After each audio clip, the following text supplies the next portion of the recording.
গোল সংখ্যা সমান, তবুও গোল্ডেন বুটের দৌড়ে কেন মেসির চেয়ে এগিয়ে এমবাপ্পে? চলতি বিশ্বকাপে কিলিয়ান এমবাপ্পে ও লিওনেল মেসি দুইজনেরই গোল সংখ্যা সমান, 8টি করে। তবুও গোল্ডেন বুট জেতার রেসে মেসির চেয়ে কিছুটা এগিয়ে আছেন ফরাসি সুপারস্টার। কিন্তু একই গোল করেও কেন এই ব্যবধান? কিভাবে নির্ধারিত হয় এই পুরস্কারের বিজয়ী? লোডশেডিং হলেও আর চিন্তা নেই, সিনট্যাক্স রিচার্জেবল ফ্যান দিচ্ছে টানা 7 ঘন্টা ব্যাকআপ।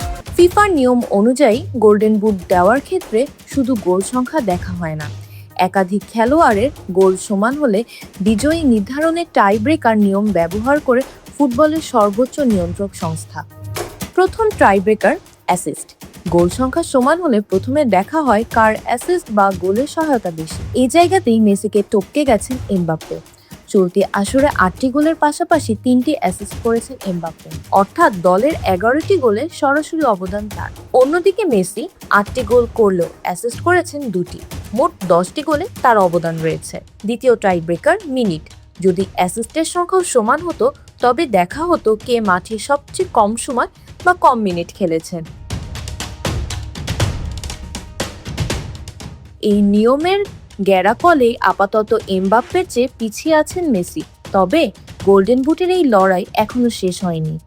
মেসি এমবাপ্পের পাশাপাশি এই মর্যাদার পুরস্কারের দৌড়ে ভালোভাবেই টিকে আছেন হ্যারি কেইন, জুড বেলিংহাম ও আর্লিং হাল্যান্ডের মতো তারকারা। শেষ পর্যন্ত কার হাতে উঠবে গোল্ডেন বুট, সেটাই এখন দেখার বিষয়। BD archive desk, Deepika.